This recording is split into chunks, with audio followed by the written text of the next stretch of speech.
episódio de hoje do CoffCast, Dharma Neil quer saber o porquê o mundo está tão caótico. A tecnologia em si assombra a todos do planeta. E Grão-Mestre, o Morpheus da sociedade, lhe ajuda a saber realmente o significado de Matrix. Harley Trinity acompanha Dharma Neil na busca para achar um significado, mas terá muitos problemas quando descobre que Cypher, o estagiário da sociedade, os traiu porque os jovens garotos não queriam comprar din-din e por isso quer se vingar. E agora, sociedade, o que acontecerá com Dharma e Harley Quinn? Quem os salvará? Vamos, Grão-Mestre, diga logo o que é Matrix.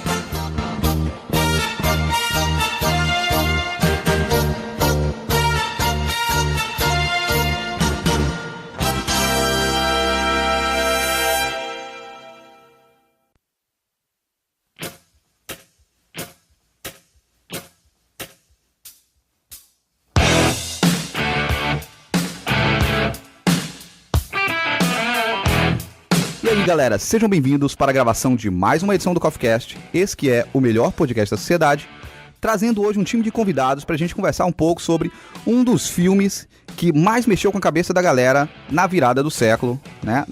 Do milênio? Do milênio também, né? Na virada do milênio, né? De 99 para 2000, a gente vai falar de Matrix, né? Um novo clássico aí das irmãs Wachowski, trazendo aqui alguns convidados pra gente, sei lá, falar as nossas bobagens aí de sempre. Queria que vocês se apresentassem pro ouvinte. Que é o seu Dharma e There is no Spoon. O que, mano? There is no Spoon, cara. Não conheço, vai. Segue. Não há colher. A colher não existe, é isso que ele tá falando. Cara, sorry. Vai, é que ele é a Sasha, ele foi alfabetizado em inglês. Eu sou a Mila Fox, eu sou podcaster do VilaCast, tô aqui como convidada. E eu não pensei em nenhuma frase legal pra falar, tô meio nervosa em pé aqui, falando com vocês. Ok. E aí, nerds lindos, aqui é o Oráculo. Bom, eu sei que esse cast pode não ser real, apenas uma projeção no meu cérebro que a Matrix está informando que é muito bom. Mas depois de 2 anos eu digo que a ignorância é uma benção. Oi, gente, eu sou No Face e tomem uma pílula azul ou vermelha antes de irem pra aula, porque vão perder o sono. E aqui é Lisandro Anjos, o Grão-Mestre. Bem-vindos ao deserto do mundo real. Podemos iniciar então o seu CoffCast, nosso podcast com muita opinião e pouco embasamento. É isso aí.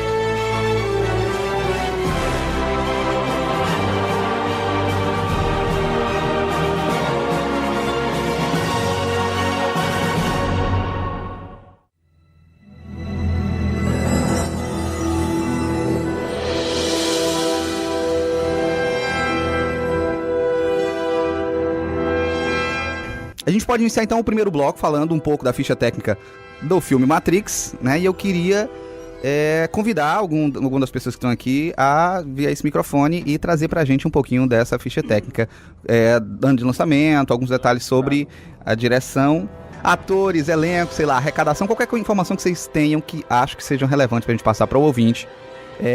Começando, eu acho que eu vou puxar dizendo aqui que a gente é um filme da virada do século, a gente falou lá na abertura. É um filme de 99, é isso? Confirma? E 99 foi um ano muito importante de lançamento no cinema de modo geral, né? Tiveram muitos filmes ao mesmo tempo ali, dessa mesma época. Ameaça Fantasma. Eu acho que acabou o comentário com isso. Esquece que eu ia dizer. Aproveitando aqui a fala da Mila, vocês lembram quais eram os filmes que estavam sendo lançados? Mais ou menos qual era o cenário de lançamento, então? A gente tinha Ameaça Fantasma. Mas eu preciso de uma colinha, porque tá senão eu vou falar coisas que não estavam lançando, mas que eu sei. Saiu Dançando no Escuro em 99 do Lars von Trier. O Sexto Sentido.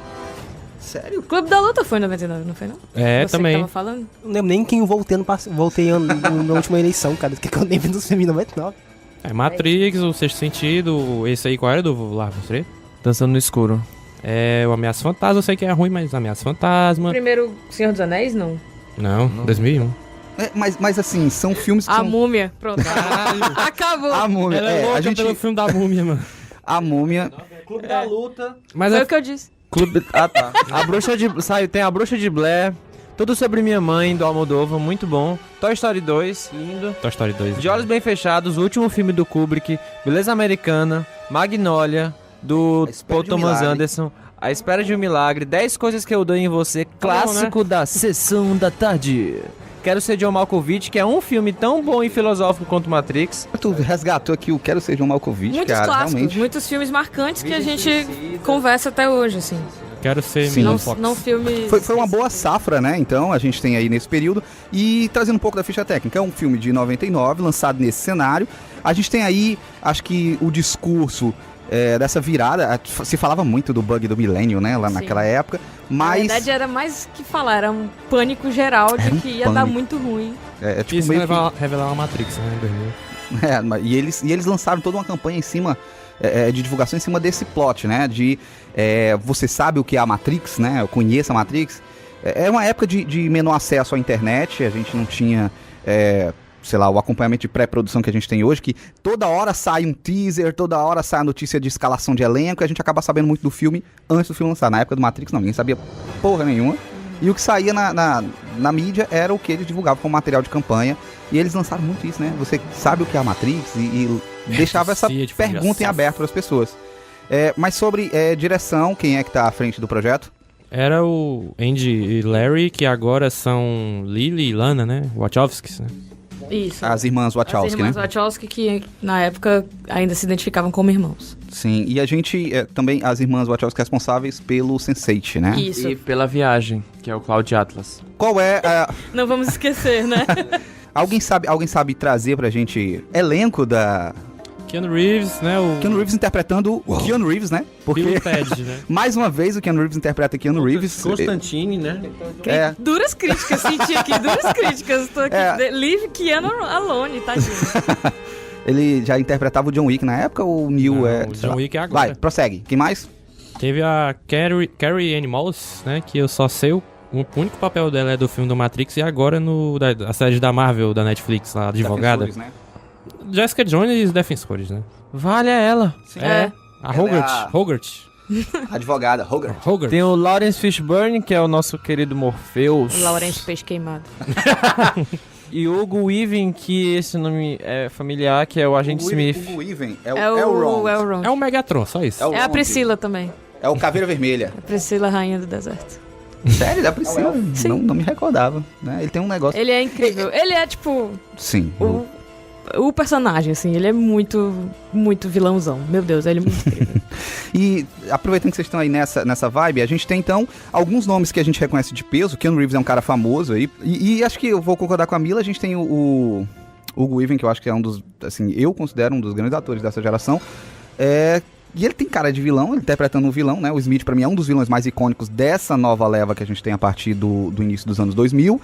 E queria saber de vocês quanto é alguém sabe dizer orçamento? Quanto é que o filme foi produzido? Se eu não me engano, foi 60 milhões. 60 milhões. Sabe o Foi. faturamento? 463, eu acho. Então, Matrix, o primeiro Matrix foi um filme de baixo orçamento. 63 milhões do orçamento e a receita que eles receberam foi 463 milhões de dólares. Até porque as irmãs não eram muito conhecidas, não era... O primeiro filme, né, que elas Exato. fizeram na época. Tinha duas mulheres, né? Se Como é? atracando, né?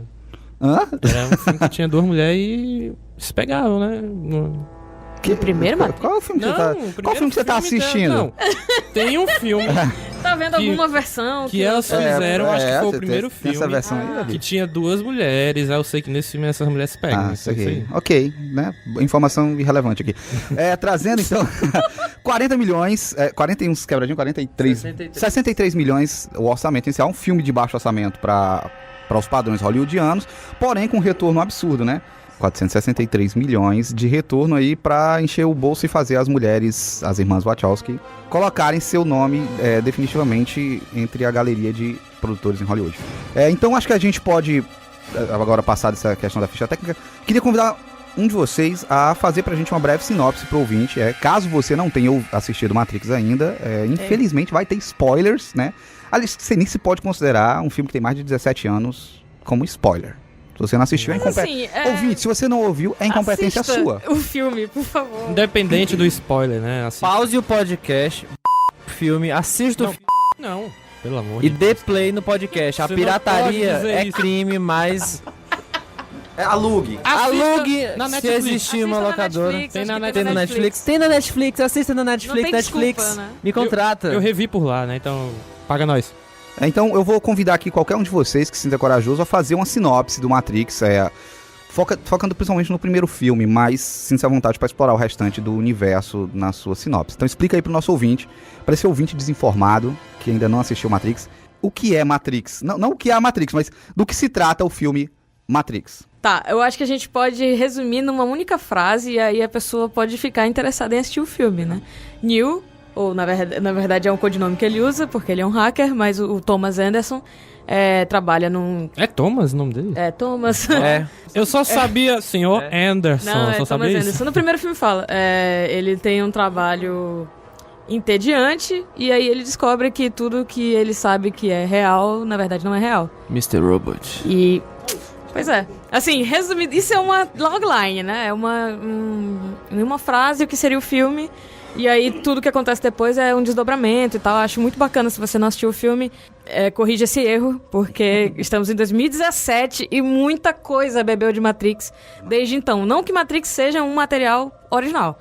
A gente sabe que ele também Bebeu de outras fontes. bebeu de milhões de outras fontes. Acho que tem gente que foi ver Ghost in the Shell esse ano e, meu Deus, imitação de Matrix. E tipo, Não. ok, façam suas pesquisas, é Akira, sempre né? bom. A gente parte desse momento para um segundo bloco, a gente passou ficha técnica, um pouquinho da sinopse, pra gente poder então de fato começar a falar. Então, para o próximo bloco de fato a gente vai começar, se você de fato não assistiu, no próximo bloco a gente já começa a falar do filme com spoilers, falando dos personagens, falando um pouco da história.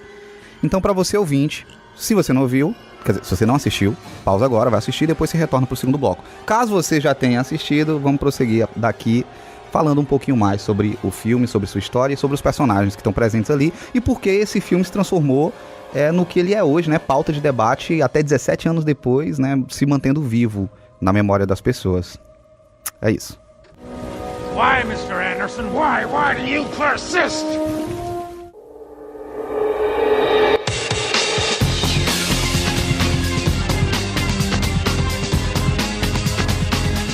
Então vamos dar início agora ao segundo bloco, onde a gente vai poder adentrar um pouquinho mais na história de Matrix e tentar destravar algumas coisas em relação aos personagens que estão ali presentes.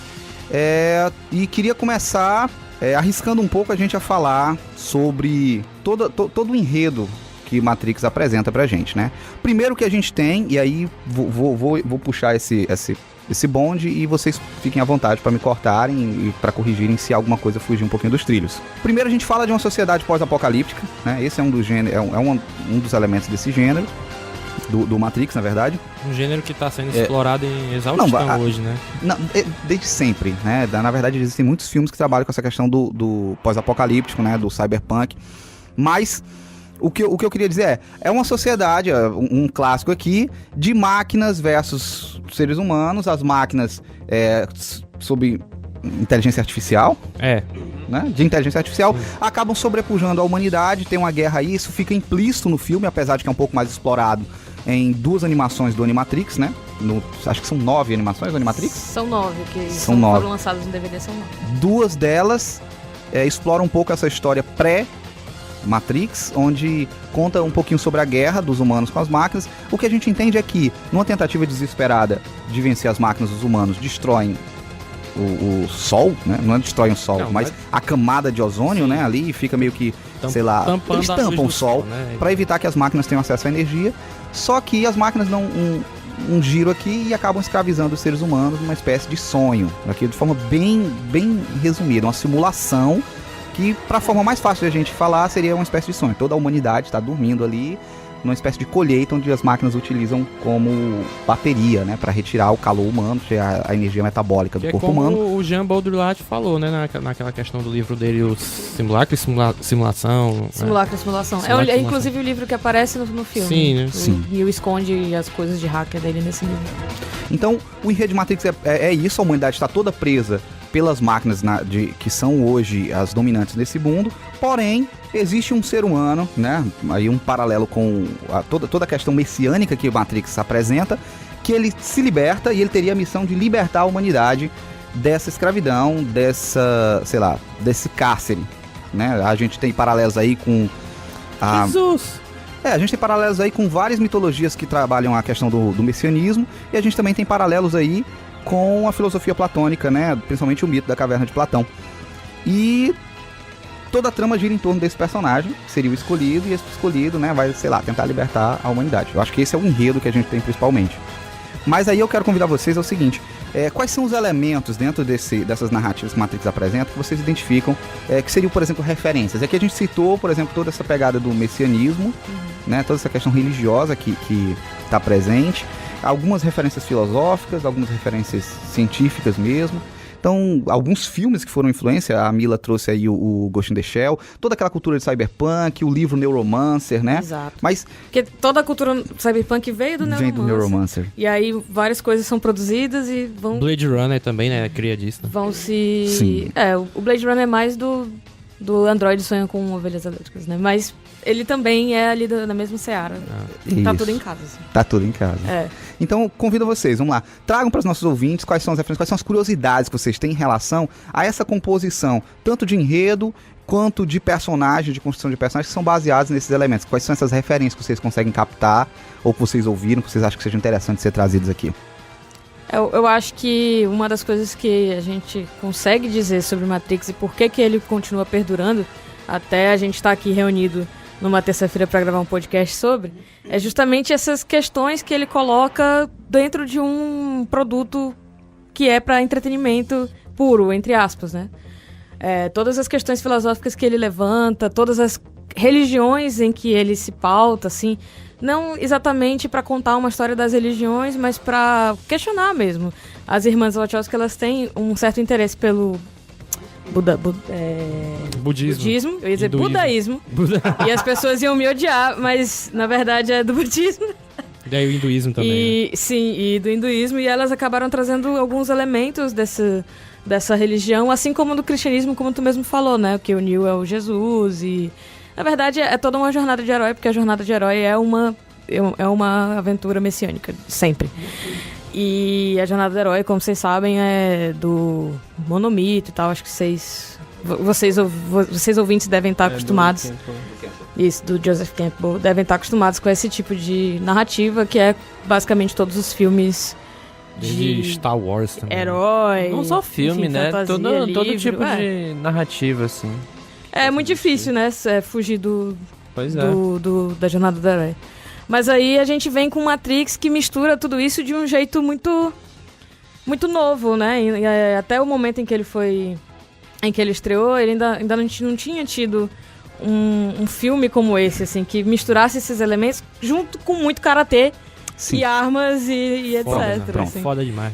E todas as questões que tu... desculpa, pode Não, pode falar. Eu só ia fazer um parênteses aqui de dizer que eu acho que a Mila, ela tocou num ponto que eu acho que é essencial para transformar o Matrix no que ele é hoje. Ele conseguiu incluir dentro de um filme, de um blockbuster, né? Desse produto que é puramente indústria do entretenimento. Ela conseguiu trazer questões, diálogos que são, assim... que eu creio que seja o que mantém o filme vivo. Porque senão seria só mais um filme de ação. Mas ela consegue... como é que eu posso falar? Peraí, me perdi aqui no meu raciocínio. Dislexia. Não, sim, tem... Analogia. Trabalha com analogias, trabalha com toda essa questão híbrida mesmo, que o Gabriel mencionou aqui agora há pouco. Mas nessa questão que tu disse da forma de entretenimento, eu acho que não existia filmes blockbuster, como tu fala, que mesclava com essa fusão de comum, né? Ciências, filosofias e tudo mais. Não era tão comum. Na verdade, filosofia é uma ciência, então ciências em geral. E trazendo isso, né, é um filme que ele consegue, o que eu creio aqui, falando aqui com pesquisas baseadas em vários nadas, o que eu creio que atraiu muito as pessoas ali para assistir o Matrix é que ele podia ser assistido por camadas. Se você é uma pessoa que gosta de um filme de ação, com muita porradaria, com alguns efeitos especiais, Matrix ele lhe atendia, né? Ele tem uma história de ação que ela é facilmente assimilada. Você vai ver a galera se batendo lá e tem uns efeitos especiais, tem tiro, tem fuga. Ou você pode partir para toda aquela camada que chega a ser quase esotérica do filme, que vai trazer muitas questões filosóficas, que vai trazer muitas questões de debate do campo religioso, né, do campo do pensamento mesmo, E muitas filosófico também. no campo filosófico demais, né? Inclusive tem muitos livros que exploram Matrix, existem professores que exploram Matrix em sala de aula como forma didática de inserir os alunos no pensamento filosófico. Eu destacaria aí a filosofia kantiana, né, que é empírica, muito da filosofia pós-moderna, e acho que bastante também, que a gente falou lá atrás também, da questão das ideias platônicas, né? Mas eu fiz esse recorte aqui na fala da Mila, desculpa, Não. né? Mas pra gente ter essa noção de que, assim, é uma coisa que não é muito comum, a gente conseguir inserir todos esses elementos dentro de um filme de ação, dentro de um filme blockbuster, sem que isso fique muito alegórico, sem que isso fique muito, sei lá, quimérico. Não, dentro do filme Matrix isso funciona porque o enredo de ação do Matrix trabalha em favor dessas questões que o Matrix traz. Principalmente esses questionamentos a respeito de realidade, a respeito, né, da percepção humana a partir do sensorial. Mas olha lá, eu falei demais.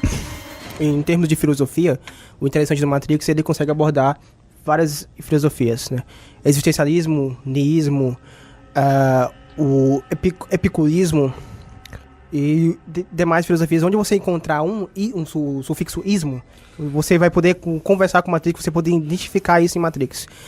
O grande sucesso de Matrix, na camada popular, se dá devido ao Matrix ser um filme que faz grandes referências a grandes filmes e a grandes universos. Você vê Faroeste, no primeiro filme do Matrix, você vê ali no final o Agente Smith. Bang Bang, né? Exatamente, o Agente Smith. Como se fosse um encontro do meio-dia ali entre Exatamente. o bandidão e o herói. O Agente Smith aí encarando o Neo prestes ao duelo, né? Você vê ali toda uma atmosfera country, né? Cowboy, meio Texas. Só faltou passar aquela poeirinha assim no meio do Passou o jornal voando, no caso. Passou! Rapaz, é mesmo. Aí mano. você também tem referências a filmes de artes marciais, você tem referências a outros filmes de ação, no caso. Tem uma ambientação meio noir também dentro da Matrix, assim, tipo, eles vestidos de preto, poucas cores, assim, na cidade É em mais si uma da coloração Matrix. verde, né? Então, Mas o filtro verde, só que é um verde bastante escuro e, tipo, as cores pretas, assim, tem uma ambientação noir e tal.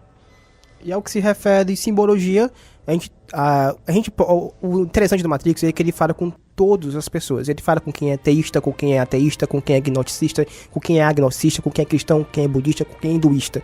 Ele consegue falar com várias camadas, com várias categorias de pessoas, com várias camadas de fé, e quem também não tem fé.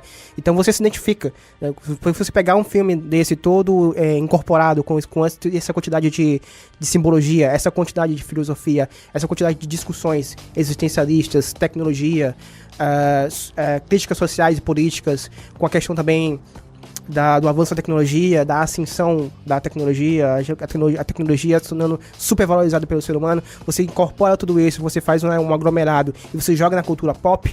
Acho que a ideia foi exatamente dos irmãos, que agora são irmãs, foi de fazer isso. Foi de jogar na cultura pop, porque ali é onde você vai conseguir a atenção das pessoas. Então, eu consegui falar de coisas importantes, de questões importantes, de questões relevantes para a sociedade através do mecanismo popular, do mecanismo pop. E o Matrix conseguiu fazer isso muito bem. O Neo. Nosso herói incrível, conseguiu fazer isso muito bem. Eu acho interessante. Acho uma coisa interessante de Matrix também, como vocês estão tudo falando, mas eu acho que ninguém usou esse termo. É moderno, é um filme moderno, não parece um filme dos anos 2000, parece um filme que, se fizesse hoje em dia, eu acho que não teria tanto estouro como teve no final dos anos 90. Na virada do século, do milênio, no fim do mundo, do 10º fim do mundo que a gente teve, provavelmente. E eu, na minha opinião, acho que se Matrix saísse lá esse ano, eu não veria da mesma forma, porque as questões abordadas em Matrix não tinham tanto, assim, no cinema de entretenimento. Era mais no cinema de filmes, assim, nihilistas e filosóficos, como o próprio Blade Runner, que é baseado no... O livro Android sonham com ovelhas elétricas. do Philip K. Dick. Leiam, é muito bom. Eu esqueci o que eu ia falar. Que o filme é moderno. O filme é moderno e tal, e essa mesclagem mesmo, esse hibridismo que eu falei, essa fusão de várias linguagens, assim, do cinema, como filosofia, essa questão da computação gráfica, que é uma coisa muito interessante. Não é à toa que até hoje, no semestre passado da faculdade, eu tive uma aula sobre Matrix. Porque todo final de etapa, o professor, pra passar depois da prova, quando os alunos estão cansados da prova, ele passa Matrix. A trilogia Matrix, ela tem essa mão cult, que é pesada, ao mesmo tempo é suave. O que foi que os caras fizeram, que foram muito inteligentes, eu acho. Elas, né, no caso. Elas pegaram tudo isso, toda essa filosofia, todo esse instrumento, todos esses recursos cults, e colocaram de uma forma bem suave, de uma forma bem implícita, no caso, né? Você, para identificar, por exemplo, a caverna de Platão, né, a mitologia de Platão, para você identificar, no caso, filosofias de Sartre sobre o existencialismo e de Nietzsche sobre o niilismo, para você identificar isso, você tem que conhecer, você tem que estudar.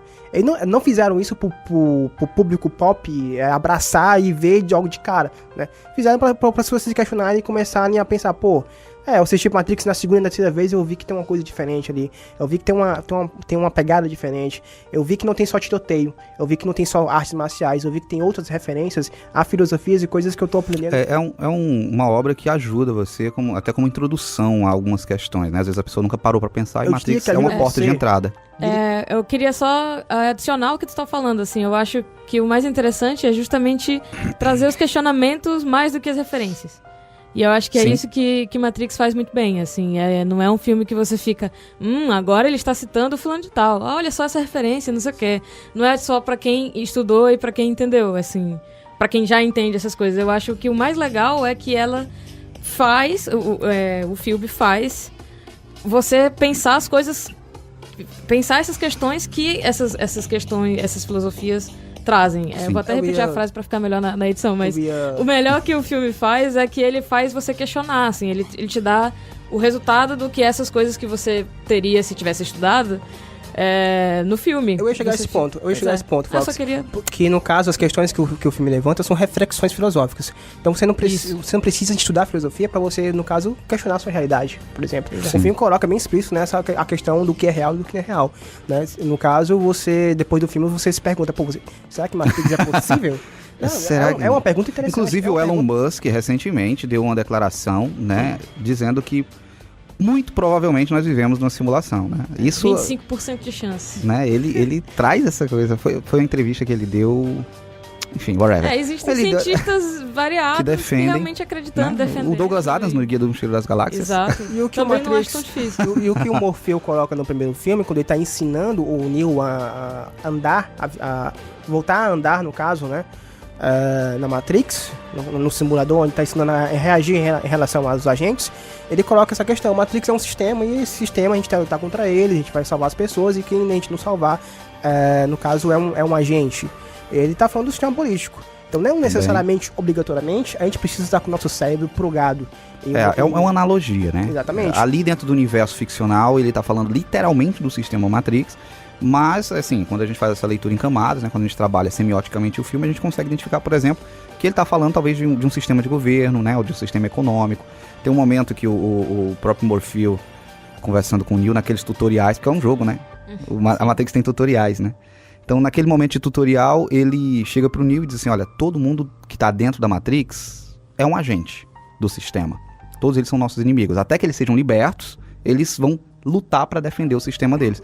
E a gente faz um paralelo com o capitalismo, ou sei lá, se você quer fazer com o comunismo, com qualquer ideologia dessa política que você queira ou não. Eu consegui ver uma crítica política, no caso. Sim, essa é uma leitura que foi feita nessa camada. Mas aí o que eu queria dizer, e aí já adiantando um pouco aqui a questão, é que eu acho interessante que o que o Matrix faz ao criar um universo dentro de um universo, ao criar um universo dentro do universo, é o seguinte, existe um universo real, teoricamente um universo real, que é aquele universo de fora da Matrix, né? Que a galera acessa pela pílula, que é um negócio simbólico, né? O deserto, o mundo real, como diz o Morfeu. E existe o mundo da Matrix. Esse mundo da Matrix é uma simulação, e por ser uma simulação, teoricamente, tudo é possível desde que você entenda das regras daquele universo. É a desculpa perfeita pra eles... Pode falar, Mila. É a libertação do niilismo. É a liberdade que vem depois que você reconhece que nada é real e nada faz sentido. Então, sim. Você é dono de tudo e você pode manipular tudo. Acho que essa... Bom, se nada é real, nada faz sentido, Fox. Até justamente a questão de nada ser real. Exatamente. Não é real. Então, tipo... É um paradoxo. Você fica preso na liberdade do possível de tudo e ao mesmo tempo não, e você fica, meu Deus. E o que eu acho legal falando disso como ferramenta para a condução do filme é que quando eu estabeleço isso como regra, as irmãs Wachowski, eu acho genial essa ideia. Quando eu crio isso como regra, é um universo onde tudo é possível, porque não é um universo real de fato, né? É uma realidade simulada, então justifica qualquer loucura que elas quisessem fazer dentro do universo de Matrix. Então, todas aquelas cenas, por que Matrix funciona como um filme de cultura pop, de cultura de massa mesmo, de ação, e também traz essa carga? Porque eu dei a justificativa, gente, agora eu posso explorar tiroteio, bala, gente em alta velocidade, pulando de carro. Quer dizer, não fica mais bizarro, não fica mais... Ação mentirosa, né? Ação mentirosa. Ação mentirosa. Isso, não... A gente... Posso fazer, porque Velozes e Furiosos, assim, o cara pega uma metralhadora, sai de dentro de de uma ambulância, derruba um helicóptero. Cara, coisa que você assiste e diz assim, ok, vou desligar meu cérebro e vou assistir isso aqui. O The aqui. Rock, ele joga um míssil pra um carro com a mão. Precisa dizer mais? The Rock, eu compro o The Rock e faz isso, eu compro. Ou vou dizer uma coisa, ou o Velozes e Furiosos tá dentro da Matrix. Porque então é isso, né? Olha como justifica. Se fosse toda aquela ação do Velozes e Furiosos acontecendo dentro da Matrix, a gente público, beleza, né? Funciona. Então, eu acho que é genial porque é o seguinte, elas conseguem manter o pano de fundo filosófico, todas as questões que elas estão trabalhando no filme, e ainda assim justificar de uma forma muito inteligente toda aquela ação, né? Pra não ficar parecendo, vamos jogar a ação aqui só pra poder agradar o grande público. Não, as coisas elas funcionam de forma simbiótica mesmo, elas estão ali ligadas de forma muito coerente, elas não conflitam entre si. E eu acho que, na verdade, a Matrix é o mundo real e o deserto do real é a Matrix, na verdade. Ai, não, lá vem o inverso. Elisane, então vamos fazer aquele joguinho lá, se cada um de nós preferir ficar na Matrix ou sair. Beleza, então, seguindo a proposta do Davi aqui pra gente existindo esse mundo de simulação dentro da ficção do mundo Matrix e existindo o deserto do mundo real, vocês, ouvintes, e você, participante, os participantes vão responder, você, ouvinte, responda mentalmente. Vocês prefeririam permanecer dentro da Matrix ou sair da Matrix? Eu, com certeza, traía todo mundo e voltava. Se ele me desse o dinheiro, como tava na negociação, eu ia lá ficar lá comendo aquela gororoba. Não, eu quero que você me engana. Eu vou tentar falar de uma forma inteligente. Partindo do conceito pré-socrático. É porque assim, Neo é a analogia de Sócrates, certo? Ele é o paralelo de Sócrates. Não, ele é o paralelo de Sócrates. A jornada do Neo é a jornada do autoconhecimento. No caso, o sujeito tá procurando conhecer a verdade. Cyper, que faz, no caso, aquela traição, que no caso faz paralelo ao Judas, né? Enquanto o Neo faz paralelo ao Messias. Que tem uma das melhores frases do filme, que eu acho, né? Que é aquele... a ignorância é uma bênção, né? Exatamente.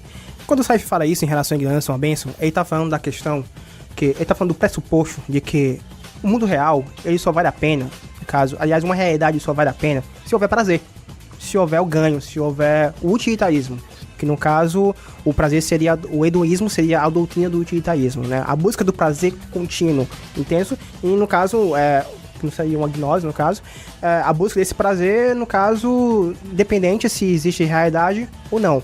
Para Cypher seria isso. Eu acho, na minha concepção, no meu conceito, eu prefiro, como diz o ditado, aquele ditado um tanto bobo, eu prefiro uma verdade amarga do que uma mentira doce. Então não adiantaria, como o Sócrates dizia, não adiantaria eu, no caso, conhecer a verdade e eu não viver no mundo real sabendo que é verdade, eu procurar viver em um mundo surreal, porque seria mais interessante. Eu prefiro ser um ignorante.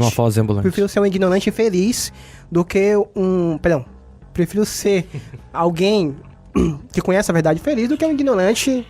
Desculpa, me enrolei. Eu prefiro ser. Eu prefiro ser alguém que não é ignorante e feliz do que ser um ignorante feliz. Eu acho que não compensa, entendeu? Eu acho que saúde mental, no caso, entrando em outra esfera. Saúde mental, no caso, é você lidar com a realidade da forma como ela é. Você tentar criar realidades ou tentar fugir da realidade, você não tá sendo saudável mentalmente, entendeu? Mas se você é ignorante, mas tu não sabe que você é ignorante. É isso que eu ia falar. Se você está no ambiente da ignorância... Eu tô aqui só pra zoar, desculpa, gente. Ele foi super... Foi uma resposta incrível, eu tô aqui, eu quero comer bife, eu quero sorvete, tá ligado? Mas eu entendo o que a Mila colocou e eu entendo também o que o Johnny colocou agora.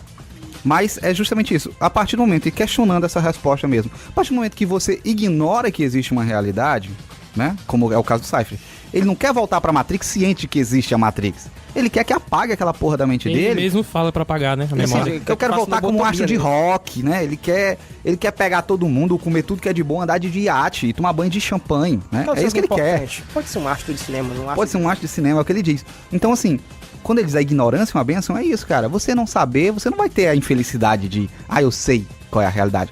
A Mas, infelicidade, no caso- a escolha pode ser resumida ao seguinte: você quer prazer ou sofrimento? Prazer. Mas A pergunta é mais ou menos essa. Mas no caso, o Cypher sabe. Que no caso, Mas aí, qual é o pedido dele pro Smith? Apaga essa pra porra. pagar, mas ele sabe. A decisão que ele toma sabendo, ele toma ciente do que é real, do que não é, do que Sabendo não é que real. após a decisão, o que ele vai fazer? Não vai saber mais. Exatamente, Ele tá quando pedindo justamente. E na verdade tem muita coisa que na nossa vida a gente queria era apagar mesmo. É. Né? Sim, então, Vai. a minha opinião eu vou compartilhar com a da Mila. Trairia na hora vocês tudinho.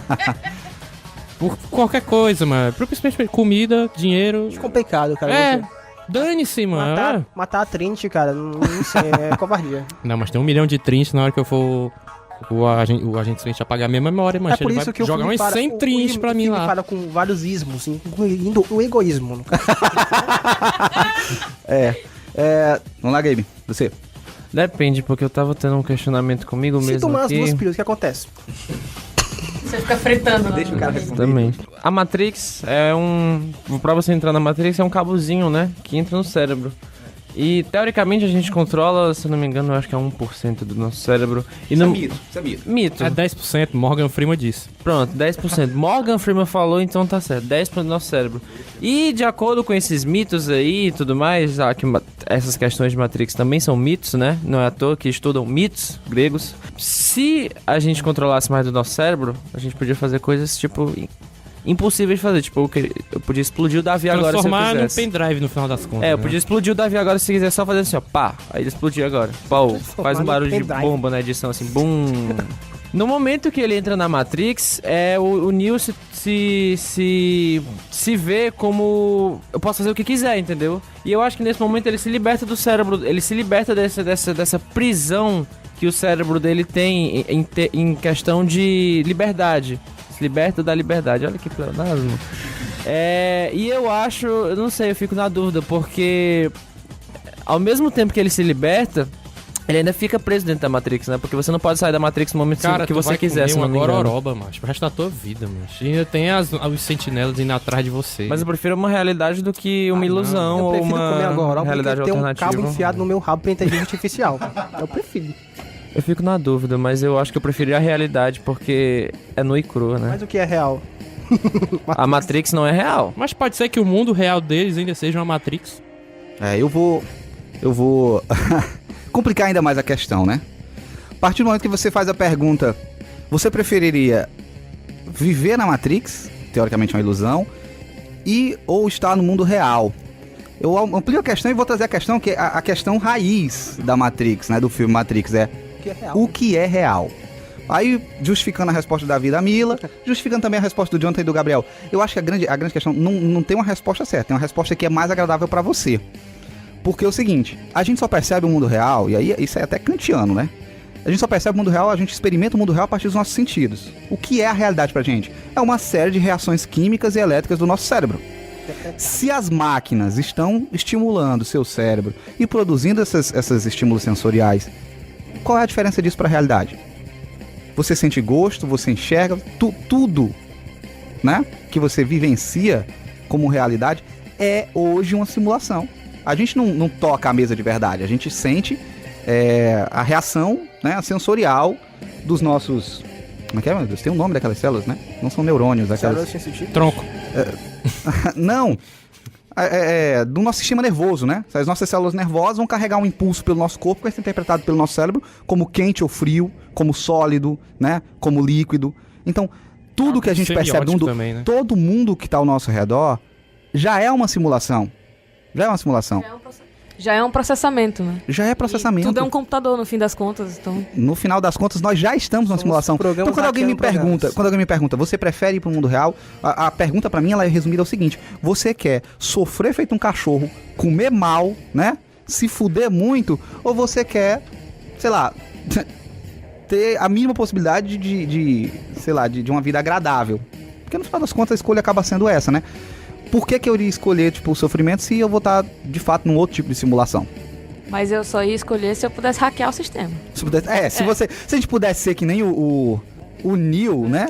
Que tem o controle do código ali, né? Aí beleza, o cara é um deus naquele universo. Mas tirando isso, não vejo vantagem alguma em você sair. E até trazendo uma fala de um personagem no momento... Tem um momento em que o Neo, ele é... Já depois do Neo liberto, que ele tá ali na Nabucodonosor, ele passou um tempo, né? Ele nunca usou os músculos. Acho que tem várias frases legais nessa etapa em que ele desperta, né? Primeiro, quando ele abre os olhos, né? Aí, tipo, o Morpheus solta eu não lembro exatamente, mas o Morpheus solta uma coisa tipo... beleza, é a primeira vez que ele tá usando seus olhos, né? Por isso que tá doendo. E é de fato, ele nunca viu nada com os olhos dele. Ele sempre viu dentro da cabeça dele. As imagens que estão formadas ali eram simulações. Então, a primeira vez que ele tá usando os músculos, a primeira vez que ele tá fazendo uma porrada de coisa. Aí tem um momento de interação da equipe ali, em que eles vão comer, né?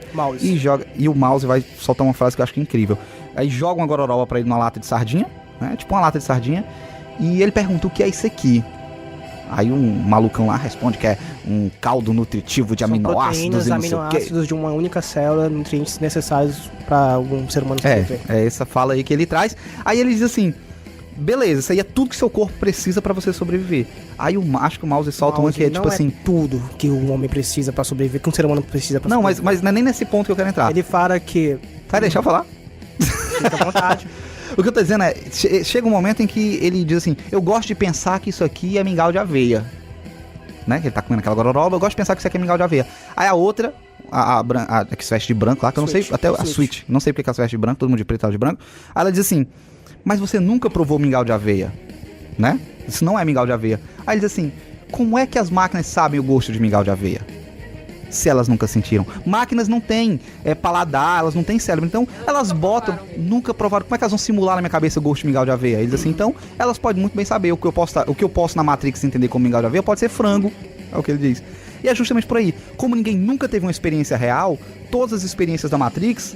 são falsas, né? São aproximações, são escolhas daquelas máquinas que nem máquinas não são mais as que estão dentro da Matrix, são puramente inteligência artificial, elas não têm corpo físico, né? Elas são só códigos ali trabalhando. Ao trazendo essa questão para responder, diria, né? Tô toda essa enrolação para poder dizer que eu ficaria na Matrix. Yes, ganhamos! Eu tenho uma... quero morrer amigo de vocês. Eu na Nabucodonosor com vocês, eu me fuder todinho, né, cara? Até porque, mais à frente eu vou trazer uma coisa. Não, aliás, mais à frente não. Vou trazer agora. Até porque eu tenho a seguinte crença e eu queria ouvir de vocês. A gente nos filmes seguintes, a gente é apresentado a dois personagens que eu acho que são muito intrigantes. No primeiro filme a gente é apresentado pra Oráculo. O Oráculo, aquela mulher que... ela entrega pra Neo o destino. Ela é uma peça fundamental dentro da jornada do herói ali, né? Ela é um elemento importante. E a gente tem... E ela tem outras... Matrix é um filme de frases de efeito. Na jornada do auto... Desculpa te interromper. Mas na jornada do autoconhecimento, ela é muito importante porque ela representa... Ela simboliza, faz paralelo, no caso, a Pitonísia, né? O oráculo de Delfos. Sim. Tanto que na porta do oráculo de Delfos tem lá, conhece-te a ti mesmo em latim, que quando Sócrates vai, Sócrates lê, e logo Sócrates sai na jornada do autoconhecimento. Assim Neo faz. Neo vai... lê, o oráculo mostra pra ela, conhece-te mesmo. Depois daí, o Neo vai em busca do autoconhecimento também, partidário por si só. Né? E aí ele vai pro oráculo pra poder descobrir se ele é de fato esse escolhido ou não, né? Até então ele não tem certeza, ele tá começando a acreditar, ele é quase convencido pelo Morpheus, mas ele não tem certeza, vai visitar o oráculo. Aí o oráculo diz pra ele, tipo, não, você não é o escolhido, né? E a gente fica, ela errou, ela não errou, não. E ela solta uma frase que eu acho que é interessante pra gente entender essa jornada dele, que ela diz assim... Você tem muito potencial, mas você está esperando alguma coisa. Talvez você esteja esperando uma próxima vida. E de fato ele morre e ele retorna, né? É numa outra vida que ele é o escolhido. Nessa vida ele não é o escolhido. Né, Jesus morreu, ressuscitou. Mas não era nem isso que eu ia falar. A gente fala da Oráculo e tem um segundo personagem que é apresentado no segundo filme, que é o Arquiteto. E tem um outro oráculo, que não é a mesma. Que é outra atriz. Muda a atriz, né? Que é uma... Meu Deus, eu gaguejo demais, calma. O Oráculo é... o melhor personagem é apresentado no resto da franquia, né? O Arquiteto. Foi, eu falei errado. Antes de tudo eu falei errado. O Arquiteto é o melhor personagem apresentado no segundo e no terceiro filme, que geralmente é meio menosprezado pelas pessoas e tal. Pelas pessoas que estão aqui na sala, inclusive. Mas eu gosto do segundo e do terceiro. Eu não acho que ele larga totalmente as questões que o primeiro apresentava. Eu acho que existem desdobramentos aí. Principalmente quando tem a questão do chaveiro e tal. Do Merovingio, né? Nossa, o Merovingio é meu personagem favorito da franquia. Aquela sequência no metrô em que ele tá naquele local que ele não pode sair, tá naquele limbo. Já lá pro terceiro, assim, eu acho que ele é muito difícil. O segundo e o terceiro, eu sei que não foi o que tu perguntou, só queria aproveitar pra falar do segundo e do terceiro. O segundo e o terceiro, eles não são a mesma coisa que o primeiro, claro, porque o primeiro foi esse marco que a gente tá falando até agora, tanto no cinema quanto, enfim, na história natural do mundo, entendeu? Tipo, não é muito puxando o saco de Matrix, ele foi realmente importante. É um clássico já, né? Acho que a gente pode dizer, a gente pode colocar ele no rol. Acho que é um novo clássico, com certeza. E aí o segundo e o terceiro, pra mim, são desdobramentos e aprofundamentos, embora tenha lá seus defeitos, é normal, mas ele bebe de outras fontes também. Sim. Enfim, eu acho que ele merece ser assistido, tanto o segundo quanto o terceiro, trazendo as questões do primeiro, assim, tentando sempre trazer as analogias e as camadas e tal. Pra mim, ele não se perde totalmente. Talvez ele se entrane mais em linguagem de computador ou alguma coisa assim, mas tem ali ainda alguma substância, não é só pancadaria. Então assistam o segundo e o terceiro também, depois do podcast, porque eles valem a pena, eles não são totalmente... Eles encerram bem a história, né? Eu acho. Principalmente aqui o arco do arquiteto, conversando com o oráculo no final. Sensacional. O 3 é Metal Gear, né? Eu vou pegar aqui o que a Mila estava dizendo e até dizer, eu concordo. Eu acho que o que ocorre no primeiro filme é que ele é muito autocontido, né? Ele funciona sozinho. O 2 e o 3 já não funcionam só. Eles de fato são filmes de sequência. Mas o primeiro ele funciona só. Não que o 2 e o 3 sejam desnecessários, né? Se você assistir só o primeiro, você não vai morrer. Você vai pegar a essência do que é Matrix. Só que eu concordo. Eu acho que o 2 e o 3 ele expande esse universo, ele expande essas questões, ele continua explorando e ele traz algumas respostas que eu acho pertinentes. Por que eu trouxe aqui o arquiteto e o oráculo? Porque eu tenho uma leitura, tenho uma percepção de que, e aí vou abrir aqui uma teoria, uma observação em relação à trama do Matrix, que diz que existe... Peraí, deixa eu ver como é que eu vou organizar esse pensamento, porque ele é um pouquinho nojentinho de se explorar. O próprio mundo real, a Zion, né? Zion, que é uma referência a Sião, né? Que é um monte bíblico. Então, a própria Zion, aquelas pessoas que estão fora da Matrix, aquelas pessoas que são libertas do sonho da Matrix, estão experienciando uma segunda Matrix. Que? Como assim? O Johnny. A partir dos diálogos do oráculo, a partir dos diálogos do arquiteto e de algumas coisas que a gente vê no Animatrix, por exemplo, dá a entender de que o que ocorre com as pessoas que são libertas é que, na verdade, elas são inseridas numa segunda camada da Matrix e que a Matrix teria sido constituída por mais de uma camada. O Smith vai soltar umas dicas disso, o arquiteto também, e o oráculo. Aí vou situar para vocês onde é que eu encontro esses elementos pra gente entender. O que seria? O Smith, acho que no primeiro filme ele ainda falando com o Morfeu, ele tem um diálogo que eu acho muito interessante, que ele compara os seres humanos a vírus, inclusive, e ele diz que aquela não é a primeira versão da Matrix. Houveram outras versões anteriores, e diz assim, perdemos safras inteiras, porque nós criamos uma Matrix perfeita, onde todo mundo... no primeiro filme. Ele diz, a primeira Matrix era perfeita. Não tinha desigualdade social, todo mundo vivia bem, todo mundo tinha como... Era uma Matrix perfeita. As pessoas eram felizes. Nós tentamos criar um mundo de felicidade pra vocês. As pessoas eram felizes na sua plenitude, no caso. Sim, ele nem descreve como era a questão do mundo. Desculpa te interromper. Mas o que ele quer dizer é que as pessoas eram simplesmente felizes. As pessoas não sentiam uma dor na unha, uma dor de cabeça. Eles tentaram criar um universo onde as pessoas não seriam submetidas a nenhum tipo de sofrimento. Seria um mundo perfeito. Aí ele diz, a mente humana rejeitou essa realidade. Ela reconhecia aquilo como falso. Aí eu descobri que vocês querem o sofrimento. Vocês precisam desse sofrimento. Porque a mente humana não entende, ela busca essa felicidade, mas ela não espera de fato alcançar. Ela espera que exista esse percalço. Essa é a primeira pista.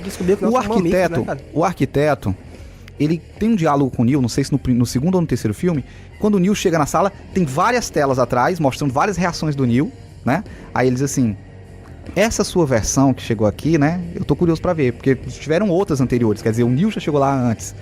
Ou aquilo ali é o quê? São probabilidades, são dados probabilísticos. O arquiteto diz, nós como máquinas trabalhamos com precisão, com código binário, sim ou não, 0 ou 1. Não existe meio termo, né?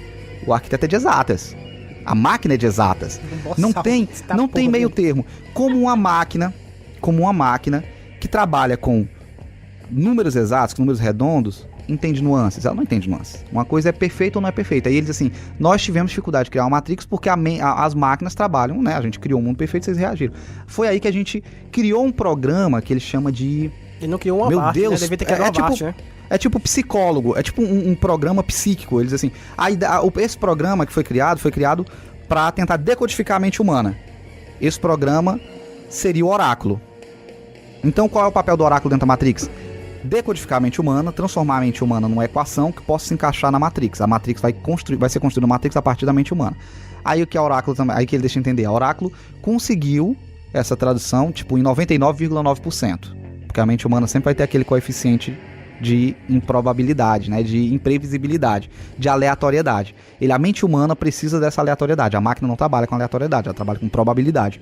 Então, a nova Matrix foi criada tendo em vista essa questão da mente humana, que seria essa Matrix. Aí o Will Smith no primeiro filme fala também que a Matrix que a gente criou foi no momento da sua sociedade, que a sociedade estava vivendo o ápice das comunicações, né, e tal. Ele solta essa. Eu sei que tá complexo, mas calma lá.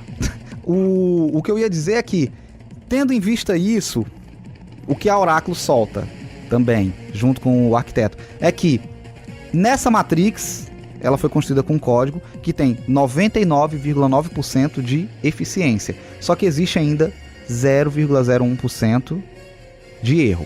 Toda Matrix é construída com um erro. Aí o que a Oráculo fala, esse erro vai aparecer de vez em quando. Porque a Matrix roda infinito. Ela vai ficar rodando. Então se tem 0,01%, mais que seja uma falha mínima, em algum momento daqueles milhões de seres humanos, esse erro vai surgir. Esse erro é o escolhido, né? É aquela mente que se liberta automaticamente. E esse erro, essa falha, vai estar em todos os seres humanos. A maioria das mentes não. Aí o que eles dizem? Como foi criada uma forma de a gente burlar esse erro? A gente criou uma segunda camada da Matrix, onde as pessoas acham que estão sendo libertas, elas têm um propósito, que é libertar as outras, e elas ficam. Então pronto, esse erro ele é corrigido dessa forma. As mentes que se libertam, elas não se libertam. Elas estão correndo, aí a mente consegue aceitar. Não, existe uma realidade de merda aqui pra mim viver e tentar manter a minha luta de libertar os demais. Então, a forma como as máquinas fizeram pra poder tampar esse segundo erro seria uma Matrix dentro da Matrix. Por que eu digo isso? Porque tem uma cena em que o Neo, fora da Matrix, sendo perseguido por um sentinela, vira pra máquina e diz assim, opa, tem uma coisa errada aqui. E abre a mão assim, tipo o Goku. Jedi. Né, tipo um Jedi, e a máquina pifa lá no ar. Ele não era pra ter nenhum tipo de poder fora da Matrix, já que ele é só um ser humano biológico. Então como é que ele conseguiu esse acesso? Porque ele percebe ali que ainda tem códigos ali pra ele trabalhar. Sim. Então aquele mundo de fora também seria uma segunda versão da Matrix para que as pessoas acreditem que estão se libertando. É um segundo mecanismo de controle. Tanto que no terceiro filme ele consegue enxergar nitidamente eu não sei os códigos fora da Matrix. Ele vê os códigos. Ele vê porque ele vai pro... Ele fica cego. O agente Smith consegue... Ah, ele vê? O agente Smith consegue invadir a mente de um capitão. Sim. Vai tentar matar ele. E ele acaba cegando o Neo. Ele acaba queimando os olhos do Neo, né? Se torna um Messias cego. E ele começa a conseguir enxergar os códigos binários e ver o agente Smith, no caso. Ele vê através do capitão e consegue ver o agente Smith. Só Mila. Gente, eu vou ter que ir embora, porque depois de tudo isso eu preciso assistir os filmes de novo. Porque eu tô aqui, meu Deus, eu preciso rever e perceber pressão, acho que anotar tudo. E depois eu vi o podcast. E depois eu vi o cast já pronto, então façam isso que eu tô fazendo. Mas é sério, eu vou ter que ir mesmo, então preciso dar uma dica massa, né? A dica massa tem que ser... Qualquer coisa. Uma coisa que você quer indicar pro ouvinte. Então assistam Boku no Hero, My Hero Academy, porque, meu Deus, sensacional. O cara quer me dar um abraço, peraí, me dá um abraço. Que animizão da porra. Puta que pariu, bicho, eu preciso ir lá pra cá terminar. Fica de dica, então, ouvinte. É um shonen sobre super-heróis. É massa, onde assiste. todos os personagens se desenvolvem. Why, Mr. Anderson? Why? Why do you persist? Pronto, galera. Então agora a gente inicia o terceiro bloco desse podcast. Vamos só pincelar por cima um pouquinho, então, sobre os personagens que estão compondo essa trama.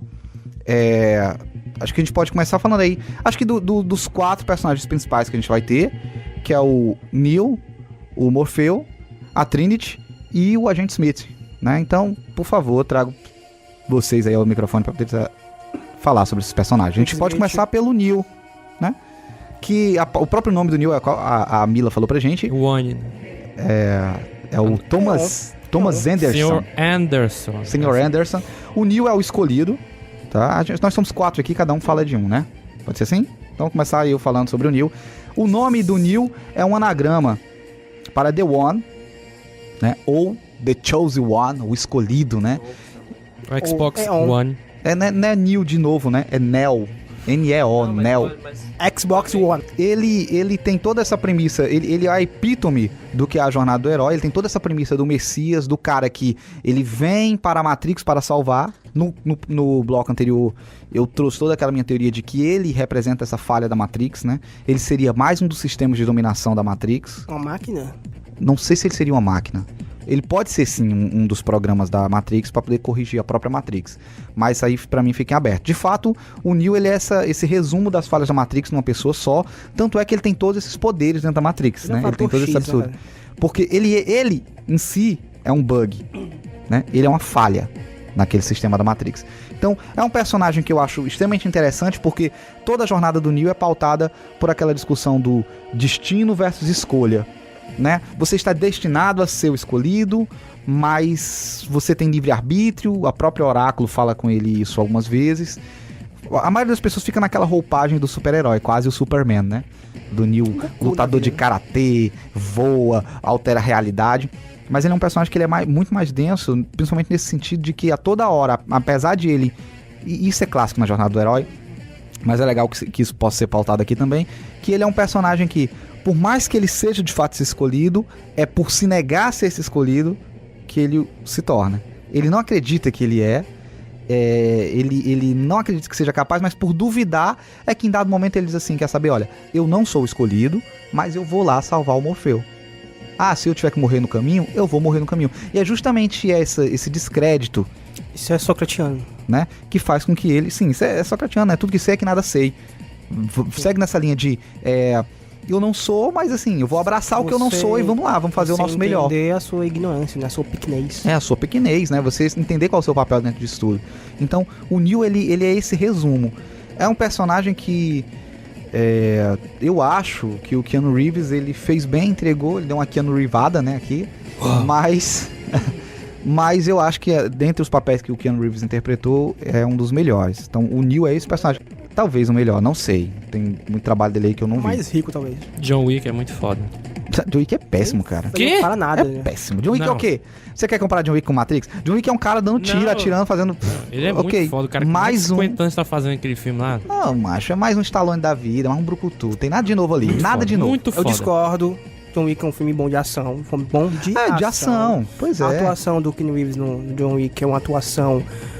John Wick. Keanu Reeves. É uma atuação cinética. É uma atuação de performance física. Entendeu? Então... fechando aqui sobre o Neo, lá atrás a gente tem algumas lendas que falam desse cara que iria retornar, e de que um dia esse cara teria acordado. A gente não sabe se esse primeiro cara que acordou... cara, o escolhido. Que esse primeiro cara que acordou era uma das versões do Neo, se o Neo realmente tem várias encarnações, e se isso for realmente acontecer, tiver várias encarnações do Neo, ele é de fato um programa da Matrix. Por isso o termo o escolhido, né? Mas... ele tem um papel chave que é carregar essa trama. Então, né, Morfeu, vou falar sobre o Morfeu, porque toda a jornada do herói, o herói não aprende as coisas sozinho, né? Sempre tem o seu mestre que já passou sobre a jornada do herói. O Morfeu, de formas bem sucintas, é o mestre do Neo. O filme da Matrix tem coisas muito interessantes que são esses codinomes, tipo o Thomas Anderson... O Cypher, que tem o Ronald Reagan, né, o que é o nome dele, e o Morfeu, que é o Morfeu, e quem é o Morfeu? Quem é Morfeu, criançada? Morfeu, na mitologia grega, ele é o deus do sono, ou o deus dos sonhos. E no momento que o Neo entra na conversa com o Morfeu, ele começa a questionar várias coisas da Alice no País das Maravilhas, porque a Alice no País das Maravilhas é uma realidade ou é um sonho? Fica no ar, né? Porque... tem uma questão de coelho branco, né, e tudo mais, por conta do Morfeu e tal. Siga como o coelho branco. Como se o próprio Morfeu fosse o coelho branco ou o Cheshire, né? E eu acho que é muito pertinente o Morfeu ser o deus dos sonhos, né? O Deus- guardião pois da é. porta dos sonhos. Entre o mundo dos acordados e o mundo de quem tá dormindo, né? E ele entrega a pílula pro Neo pra ver se ele acorda ou não daquele sonho.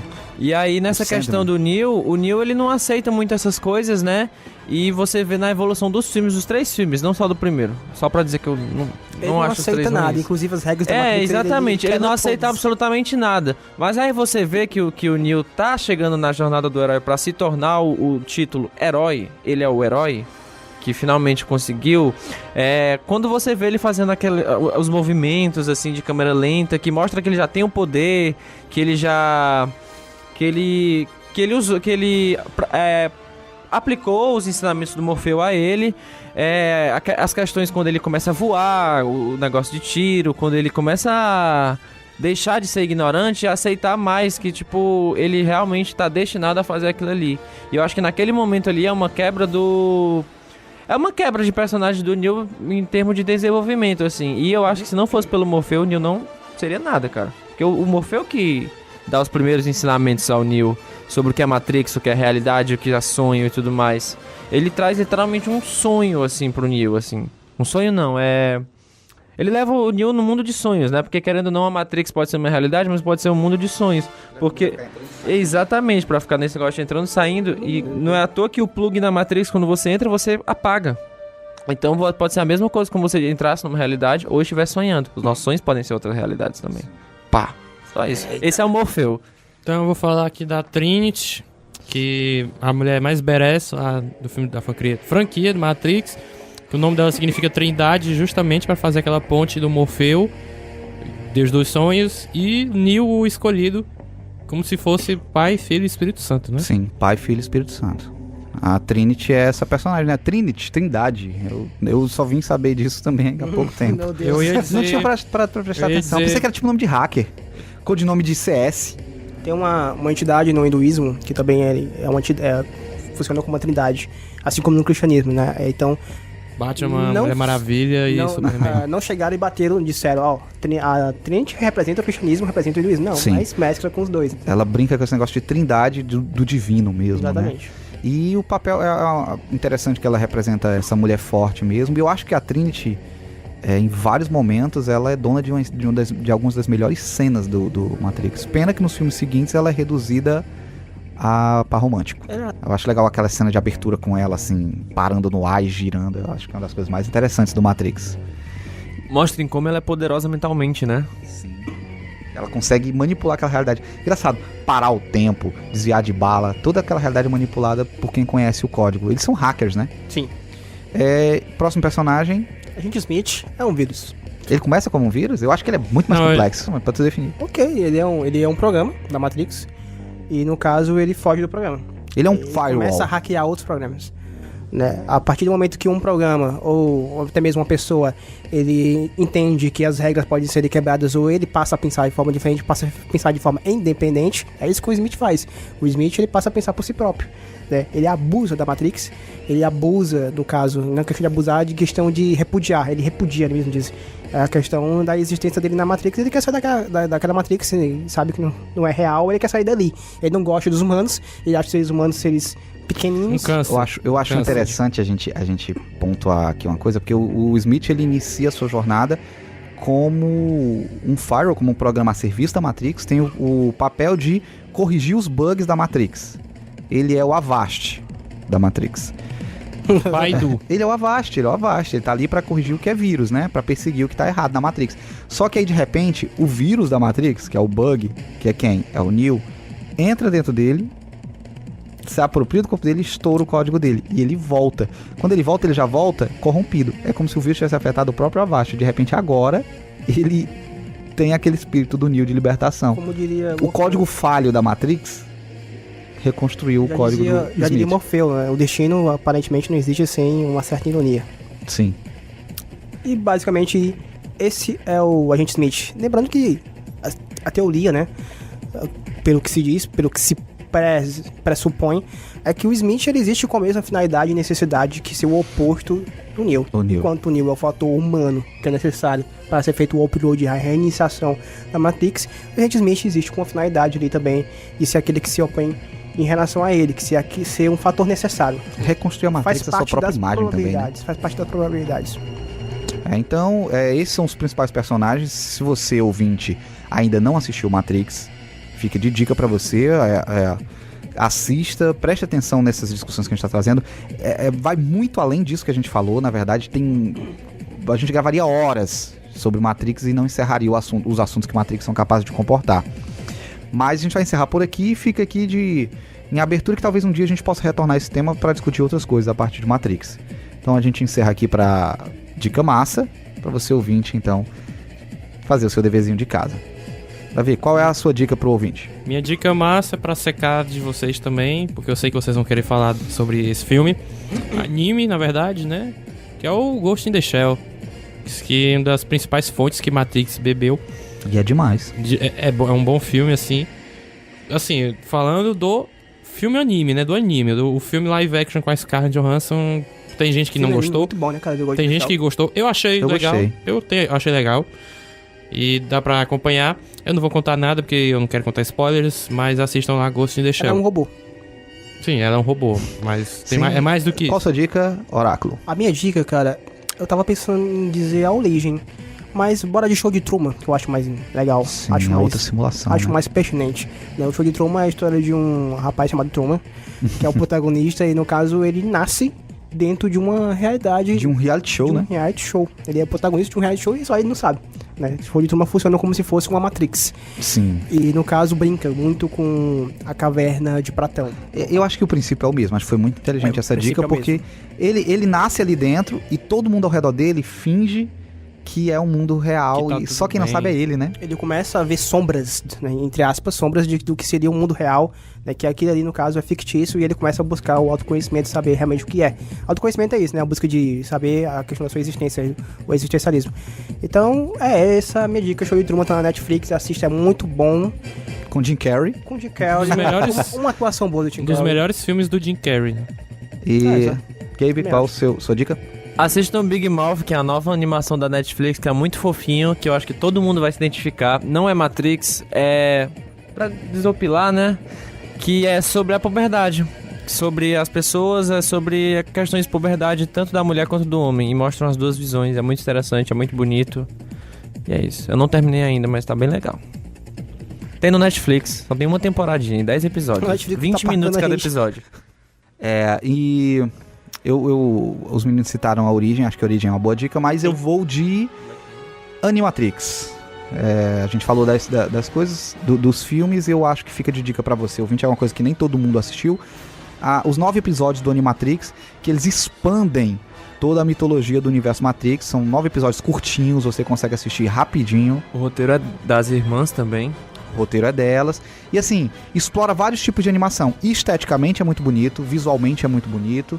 E os enredos, assim, em muitos aspectos são melhores, inclusive, do que os próprios filmes. Fica de dica, então, Animatrix. É isso aí, galera. Valeu. Valeu, É nóis. pessoal.